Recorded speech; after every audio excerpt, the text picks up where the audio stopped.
अब आइए हम अपने कदम को खिताबत की दुनिया में रखते हैं और सबसे पहले बेबाक और जिस निडर खतीब पर जाकर रुकती है उनसे मेरी मुराद जनाब हजरत मौलाना अब्दुल वहीद साहब कासमी नाजिम उस्मान बिन अफ्फान सितवापुर, जो कि हमसे हमारे बीच तशरीफ लाए हैं। 4 मिसरों से इस्तकबाल करते हुए हुजूर वाला को माइक पे ज़हमत देते हैं।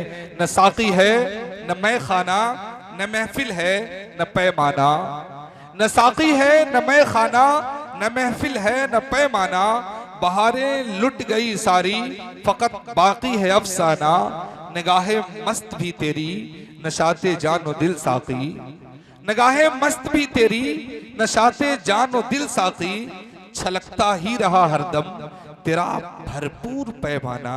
जनाब हजरत मौलाना अब्दुल वहीद साहब कासमी नाजिम उस्मान इब्न अफ्फान। अस्सलामु अलैकुम व रहमतुल्लाहि व बरकातुहू। अल्हम्दुलिल्लाहि रब्बिल आलमीन वस्सलातु वस्सलामु अला रसूलिहिल करीम, अम्मा बाद। वक़ाल अल्लाहु तआला फ़ी किताबिहिल करीम, अऊज़ु बिल्लाहि मिनश शैतानिर रजीम, बिस्मिल्लाहिर रहमानिर रहीम। इन्नमल मुमिनूना अल्लज़ीना इज़ा ज़ुकिरल्लाहु वजिलत क़ुलूबुहुम व इज़ा तुलियत अलैहिम आयातुहु ज़ादतहुम ईमाना व अला रब्बिहिम यतवक्कलून।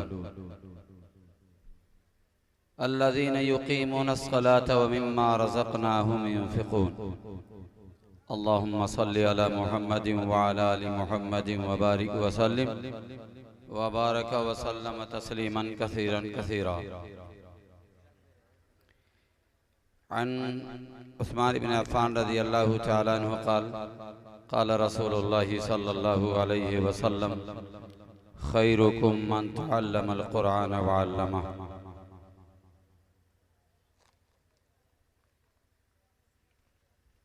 न घबराओ मुसलमानों, खुदा की शान बाकी है। न घबराओ मुसलमानों, खुदा की शान बाकी है। अभी इस्लाम जिंदा है, अभी कुरान बाकी है। मेरे दोस्तों और बुजुर्गों, बिलखुसूस स्टेज पे तशरीफ फरमा बावकार उलमाए किराम, सदर जलसा जनाब काजी अब्दुल हक साहब दामद बरकातुहू, और नाज़िम जलसा जनाब हजरत मौलाना रौनक नदवी साहब, दीगर मुअज़्ज़ज़ उलमाए किराम,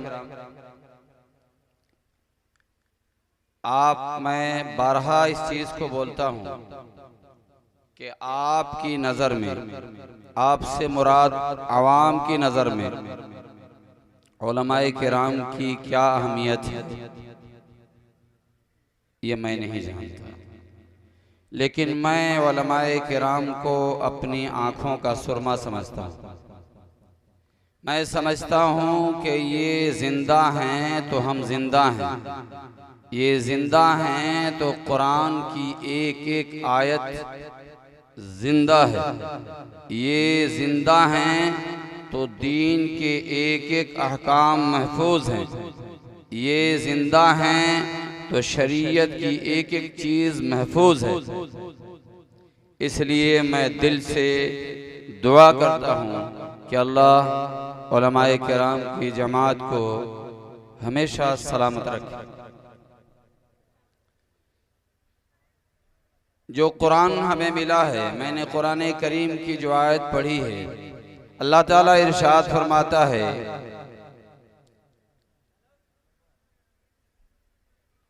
इन्नमल मुमिनूना अल्लज़ीना इज़ा ज़ुकिरल्लाहु वजिलत क़ुलूबुहुम।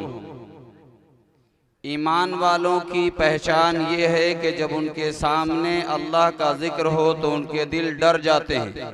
व इज़ा तुलियत अलैहिम आयातुहु ज़ादतहुम ईमाना, और जब उनके सामने उसके कुरान की आयतें पढ़ी जाती हैं तो उनके ईमान के अंदर तरक्की होती है। वाला रब्बिहिम यतवक्कलून, और ईमान वाले अपने रब पर यकीन रखते हैं। ईमान वालों की एक पहचान ये है अल्लज़ीन युकीमून अस्सलात, कि वो नमाज के पाबंद होते हैं। व मिम्मा रज़क़नाहुम युनफ़िक़ून, और ईमान वालों की एक पहचान ये भी है कि जो कुछ अल्लाह ने उनको दिया है वो उसमें से खर्च करते हैं। मेरे दोस्तों और बुजुर्गों, जो कुरान हमें मिला है, ये कुरान अल्लाह ने हमें आलमी किताब दी है। जो नबी मिला है वो आलमी नबी मिला है। हमारा नबी आलमी नबी, हमें जो किताब मिली वो आलमी किताब मिली। जो ये उम्मत है वो आलमी उम्मत है और आखिरी उम्मत है। जो हमें नबी मिला वो आलमी नबी है और आखिरी नबी है। जो किताब मिली वो किताब आलमी और आखिरी किताब। न इस किताब के बाद कोई किताब है, न इस उम्मत के बाद कोई उम्मत है, न इस नबी के बाद कोई नबी है। सलासून कज़्ज़ाबून दज्जालून कुल्लुहुम यज़उमु अन्नहु नबियुल्लाह व अना खातमुन नबिय्यीन ला नबिय्य बादी। मेरे बाद 30 झूठे दज्जाल पैदा होंगे जिनमें से हर शख्स नबूवत का दावा करेगा, लेकिन मैं आखिरी नबी हूँ, मेरे बाद कोई नबी पैदा नहीं होगा। पता चला कि नबी जो मिला वो आलमी और आखिरी नबी मिला। जो किताब मिली वो आलमी और आखिरी किताब मिली। आपको मैं बताता चलूं कि मेरे और आपके सारी दुनिया के आलमी और आखिरी नबी, सारी इंसानियत के नबी, सारी दुनिया के लिए जो आइडियल लेके आए, जो दस्तूर लेकर आए, जो कानून लेके आए, वो कुरान है। और उस कुरान के अंदर सिर्फ मुसलमानों के लिए कानून नहीं है, बल्कि पूरी मानवता का दस्तूर है, जिंदगी जीने का पूरा हुनर है। हकीकत ये है कि कुरान के लफ्ज़ों को भी हमने महफूज करना छोड़ दिया। चे जाए कि उसके मानी, उसके मतालिब और उसके मकासिद, उसके मफहूम, उसके तफासिर पर हम गौर करते और उलमाए किराम के सामने दो जानू होकर बैठते। हम कुरान की आयतों को भी पढ़ते, सीखते और कुरान की तर्जमे को समझते, उसके तफासिर को हम उलमाए किराम की जूतियों में बैठकर सीखते। चे जाए कि हम इनसे अपना इल्म सीख कर उसको अपनी जिंदगी के अंदर नाफिज करते, हमने उलमा पर ही उंगलियां उठाना शुरू कर दी। इसलिए कुरान से दूरी हुई और कुरान की सही तालीमात जहां पहुंचनी चाहिए वहां तक पहुंच न सकी। अजीजान गिरामी, अल्लाह के रसूल जनाबे मुहम्मदुर रसूलुल्लाह सल्लल्लाहु अलैहि वसल्लम ने इरशाद फरमाया, खैरुकुम मन तअल्लमल कुरान व अल्लमा, तुम में सबसे बेहतरीन शख्स वो है जो कुरान सीखे और सिखाए। हमें जो रसूल मिला वो ऐसा रसूल जिस पर मुकम्मल कुरान उतरा, और ये कुरान जिस पे उतरा वो न कुरान लिख सकता था न कुरान किसी से पढ़ा, उसका कोई उस्ताद नहीं और वो लिखना नहीं जानते थे। सारी दुनिया के हाथों में कलम थमा के चले गए, सारी दुनिया को कुरान के मुफस्सिर बना दिया, कुरान की एक एक आयत का आलिम हाफिज बना दिया। उनकी पूरी उम्मत में करोड़ उलमा और हुफाज मौजूद हैं, लेकिन वो खुद कुरान को किसी से पढ़ा नहीं। कुरान को लिखने का जो हुनर सहाबे किराम ने लिया, नबी करीम सल्लल्लाहु अलैहि वसल्लम उम्मी थे, लक़ब उम्मी था। वो लिखना नहीं जानते थे, पढ़ना नहीं जानते थे। जानते हैं इसके पीछे हिकमत क्या थी? रब दुनिया को बताना चाहता था कि अगर तुमने किसी को अपना इल्म दिखाया कि मैं पढ़ा हूँ, मैं डॉक्टर साहब, इंजीनियर साहब, मौलाना साहब, मुफ्ती साहब, कारी साहब बना हूँ, तो किसी न किसी उस्ताद से सीख के बना हूँ। लेकिन जिस पर कुरान उतरा, जो साहिब कुरान है, जिस पर कुरान की 114 सूरतें नाजिल हुई, जिस पर 540 रुकू नाजिल हुए और जिस पर 6666 आयतें उतरी, वो रसूल ऐसा रसूल है जिसका धरती पे कोई उस्ताद नहीं है। वो रसूल ऐसा रसूल है जो लिखना तो नहीं जानता था, लेकिन कुरान में वल कलम वमा यस्तुरून, इस कुरान में कलम की कसम रब ने खाई, ये दुनिया को। तुम में बेहतरीन शख्स वो है जो कुरान सीखे और सिखाए। कुरान का सीखना और सिखाना दुनिया का सबसे बेहतरीन अमल बताया गया। आज इसको फजूल समझा जा रहा है। इसके हिफ्ज करने को, इसे ज़बानी याद करने को आम तौर से लोग बेकार समझते हैं और कहते हैं कि कुरान सिर्फ हिफ्ज करने से क्या फायदा, क्या हासिल होगा। इसके एक एक लफ्ज को सीनों में उतार लेने वाले को यूं कम दिल और कमतर, और उसको एहसास कमतरी का शिकार करके उसे मजबूर करते हैं कि इस तालीम से मुंह मोड़ ले। मैं आपको बताऊं कि इस धरती पर सबसे आखिरी और आलमी रसूल जो आया, सारी दुनिया का सबसे बेहतरीन इंसान, उसने कहा कि तुम में सबसे बेहतर वो है जो कुरान सीखे और सिखाए।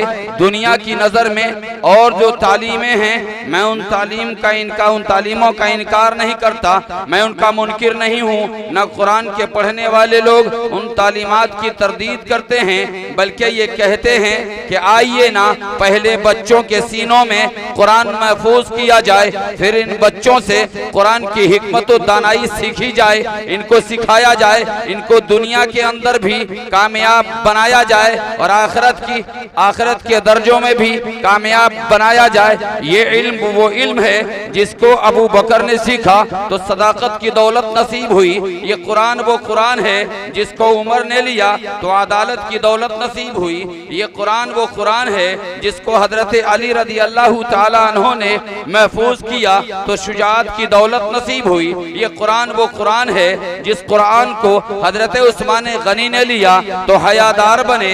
ये कुरान वो कुरान है जिसको खालिद बिन वलीद ने लिया तो वक्त के जर्री बने। ये कुरान वो कुरान है जिसको तारिक बिन ज़ियाद ने लिया तो दुनिया की तारीख रकम की, दीन की तारीख रकम की और इस्लामी तारीख का हीरो बने। ये कुरान वो कुरान है जिसको 1.25 लाख सहाबा किराम ने कमोबेश अपने सीने में महफूज किया और उन्होंने कहाँ पढ़ा, कभी मिना की वादी में, कभी अरफात में, कभी मुज़दलिफा में, कभी काबे में और कभी मैदान बदर में, कभी वहद में, कभी हुनैन में, कभी खंदक में। जहाँ जरूरत पड़ी इस कुरान की तिलावत की, कुरान की आयतें पढ़ी, इसके तफासीर को जानने की कोशिश की और बताया अपनी नस्लों को जाते जाते देखो ये कुरान सिर्फ पढ़ने की चीज नहीं है बल्कि जानने और समझने की भी चीज है। इस कुरान को पढ़ना भी सवाब है, इस कुरान को देखना भी सवाब है, इस कुरान को छूना भी सवाब है, इस कुरान के तर्जुमे को पढ़ना सवाब, इस कुरान के तफसीर को जानना सवाब। गोया के एक एक हरफ की जानकारी ली जाए वो भी सवाब है और सिर्फ लफ्जों को रटा जाए, याद किया जाए तब भी सवाब है। मैं हाफिज़े कुरान बनने वाले बच्चों से कहूँगा कि दुनिया कुछ भी कहे किसी की परवाह न करना।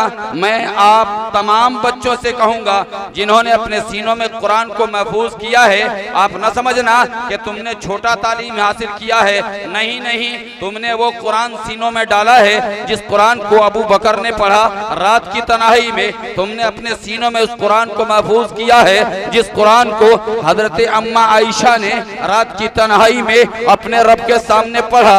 जी, जब रब्बे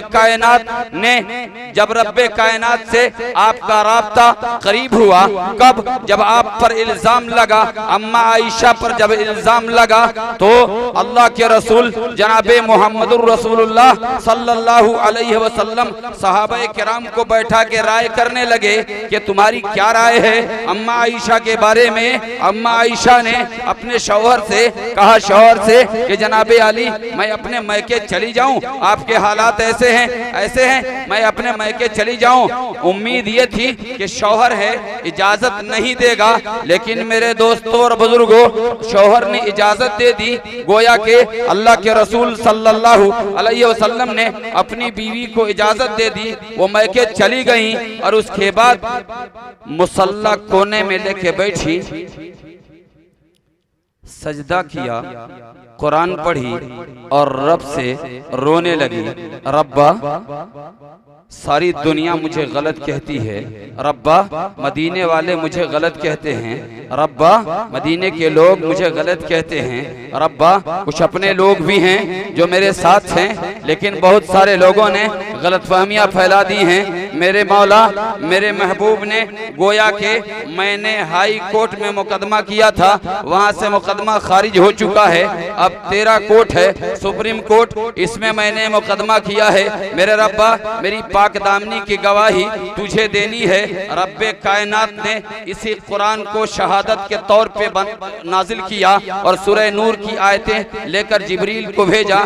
जिब्रील जाओ ना, महबूब रब्बे कायनात की महबूबा परेशान है, जाओ ना उसकी पाक दामनी की गवाही लेके जाओ, दुनिया को बताओ कि महबूब रब्बुल आलमीन की महबूबा बेदाग है। दुनिया को बताओ कि दुनिया वालों तुम जो कह रहे हो वो गलत है। अम्मा आयशा सजदे में हैं, रब्बे कायनात ने जिब्रील के जरिए इसी कुरान को उतारा और अम्मा आयशा के पाकदामनी की गवाही कुरान में उतार कर कयामत तक के लिए निशानी बना दी।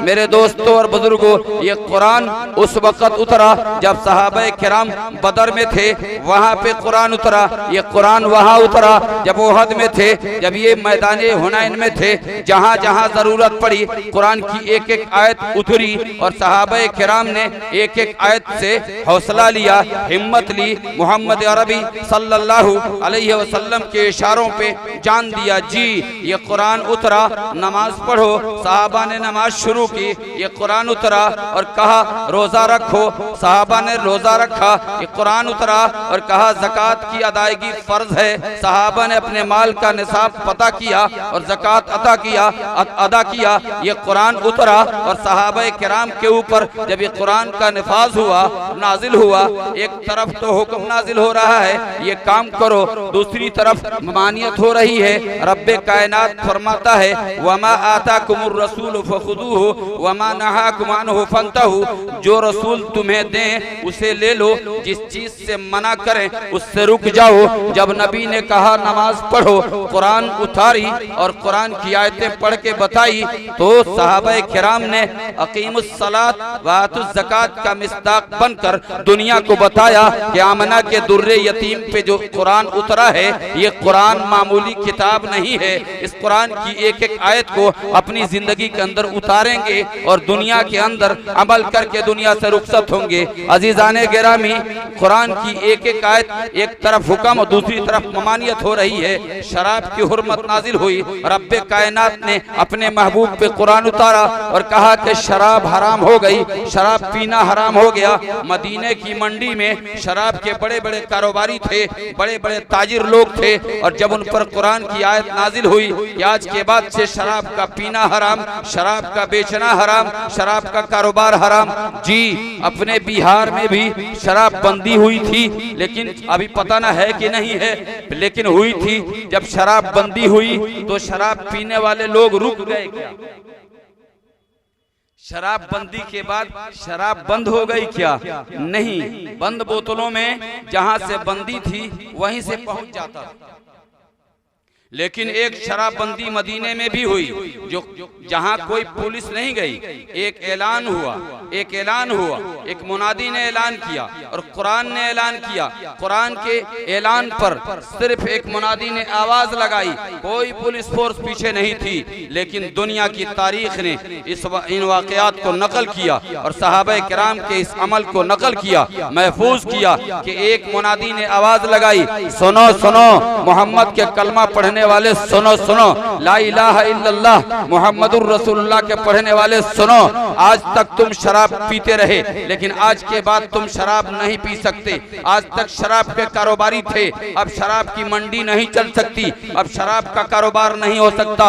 करोड़ों के कारोबार करने वाले सहाबा किराम शराब के कारोबारी थे, शराब पीने वाले लोग थे। पीने वालों ने मटके तोड़ दिए और शराब के कारोबारियों ने अपने मंडी में आग लगा दी और फोड़ के शराब के मटकों को फोड़कर मदीने की गलियों में शराब के परनाले बह गए।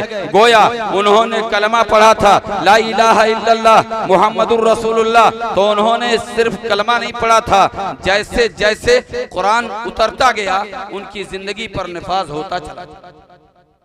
हमारा हाल ये है कि रोजाना जलसा हो और रोजाना जलसा सुने करें कराएं, लेकिन जैसे आए थे वैसे ही जाएं। जैसे आपने अभी ऐलान सुना हमारे शायर मोहतरम का, और इनका मगमूम चेहरा आपको बता रहा होगा कि किस तरह से उलझन में हैं। शायद इसी वजह से आपके सामने दिल खोल के न पढ़ सके।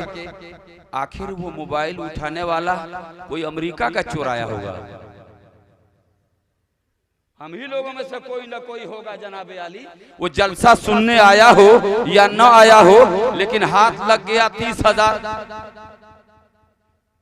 किस दर्द के साथ उस शायर ने जमा किए होंगे। से पता चला कि कुरान का नफाज, बल्कि कुरान का नफाज हमारी जिंदगी के अंदर आ जाए तो फिर हमारे सामने करोड़ों की प्रॉपर्टी पड़ी हो और हमारी अपनी न हो तो जूतों की ठोकर में। लेकिन अगर अंदर नहीं उतरा तो मार्केट की मंडी में बैठकर अगर मंडी में कुरान नहीं है, जिंदगी में कुरान नहीं है, तो मंडी में कुरान का नफाज नहीं हो सकता। कुरान ने कहा वैलुल लिल मुतफ्फिफीन अल्लज़ीना इज़ा इक्तालू अलन्नासि यस्तौफून व इज़ा कालूहुम औ वज़नूहुम युख्सरून अला यदुन्नु उलाइका अन्नहुम मबूथून लियौमिन अज़ीम यौम यक़ूमुन नासु लिरब्बिल आलमीन। के नाप तोल में कमी न कीजिए। जब तुम दूसरे को देते हो तो घटा के देते हो, और अपना लेते हो तो बढ़ा के लेते हो। जब दूध देते हो तो नीचे से ठोक देते हो, वो कम हो जाता है, और जब लेना होता है तो थर के नीचे कर देते हो, ज्यादा ले लेते हो।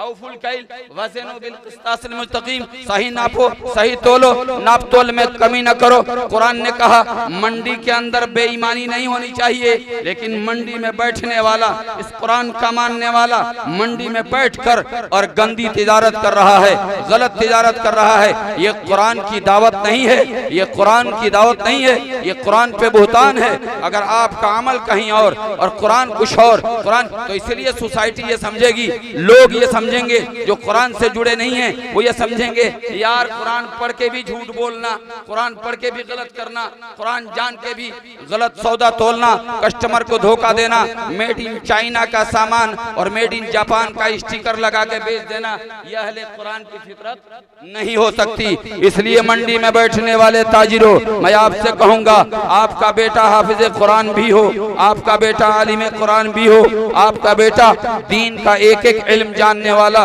मुफ्ती हो, ये बड़ी अच्छी बात है। लेकिन अगर आप ताजिर हैं तो अपनी तिजारत से बताइए कि मैं कुरान के मुताबिक तिजारत करूंगा। नफा नुकसान मेरे रब के हाथ में है। मुआमला करना है पड़ोसी के साथ तो आप कुरान के मुताबिक मुआमला करेंगे।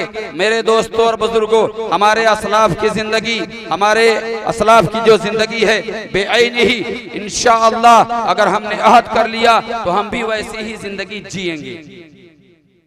हमारी शादियां कुरान के मुताबिक नहीं है। हम तो हाफिजी लोगों का भी शादी देखे हैं, इनकी शादियों में भी गए हैं। हाफिज साहब के निकाह में तो हम एक एक बिदात को खत्म करना चाहते हैं कि एक एक रस्म गलत खत्म हो ताकि शादी आसान हो।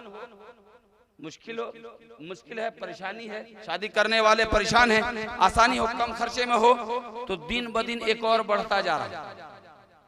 पहले एक चलन नहीं था पैसे के हार का, अब कौनो दुल्हा बिना पैसा के हार के नहीं जाता, चाहे हाफिजी हो चाहे कारी। मोहब्बत में उसको पैसे का हार पहना देता। वहां कोई नहीं पूछता कि ये दूल्हे का हार पहनाना सुन्नत है कि फर्ज है। लेकिन गलती से अगर किसी हाफिज को पहना दिया जाए तो 73 को सवाल होगा, मुफ्ती साहब हाफिजी को पैसे का हार पहनाना जायज है कि नाजायज है? ऑर्केस्ट्रा लेके जाएगा शादी में तो किसी मुफ्ती से नहीं पूछेगा ये ऑर्केस्ट्रा लेके जाना फर्ज है कि सुन्नत है। लेकिन अगर मौलवी कह दे कि हमको निकाह पढ़ाई दे दीजिए, 1000 गलती से कह दे तो कहेंगे इसका लेना जायज है। सारा जायज नाजायज मौलवी पे थोप देते जी। निकाह पढ़ाई लेना जायज है, ऑर्केस्ट्रा को देना जायज है? वहां नहीं पूछा।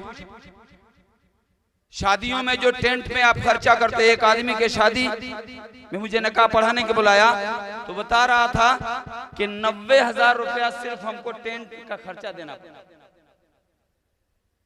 इन्ना लिल्लाहि व इन्ना इलैहि राजिऊन। मैंने पूछा दैन मोहर नकदी है कि उधरिया है? तो उधार है चलता है। कंजड़ आदमी टेंट वाले को नकदी दे रहा है, आज जो बेटी नकदी दे रहा है उस बेटी को तू उधार लेके जा रहा है। दैन मोहर नगद होना चाहिए तो उधार है। बहरहाल मेरा वो टॉपिक नहीं है, मुझे उधर जाना नहीं है। मुख्तसरन बात करके रुखसत होना है आपसे। मैं आपको बताना ये चाह रहा हूँ, अगर कुरानी जिंदगी होगी, कुरान की जिंदगी होगी तो आपका पड़ोसी सिख होगा, ईसाई होगा, हिंदू होगा, मुस्लिम होगा, कोई भी होगा, आपके जुल्म से महफूज होगा, आपके जुर्म से महफूज होगा, आपकी नजरों से महफूज होगा। अगर आपकी कुरानी जिंदगी होगी तो आपके दुकान में सौदा लेने वाला आपके जुल्म से महफूज होगा, आपकी बेईमानी से, बददियानती से महफूज होगा। आपकी कुरानी जिंदगी होगी तो फिर आपकी जबान से आपका पड़ोसी महफूज होगा, आपकी हाथ से आपका पड़ोसी महफूज होगा। आपके साथ मुआमला करने वाले लोग आपसे खुश होंगे, वरना नजर सुए मंजिल कदम सुए मरकद, किधर देखता है किधर जा रहा है। आप जिधर चाहें जाएं, जैसे चाहें जिए, आपकी मर्जी है। आप अगर ये समझते हैं कि हमने कुरान बच्चों को पढ़ाकर गलत की बात, आमतौर से लोग कहते हैं, आमतौर से हमारे बीच में बात आ जाती है, आप अगर ये समझते हैं कि बच्चों को कुरान पढ़ा के गलत कर दिए, हमको किसी और लाइन में डालना चाहिए था, मोटा रकम लेके आता, तो आप गलत फहमी में हैं। क्योंकि ये दुनिया बहरहाल छूट जानी है। टाटा बिरला इस दुनिया में नहीं रहे और अडानी अंबानी भी नहीं रहेंगे।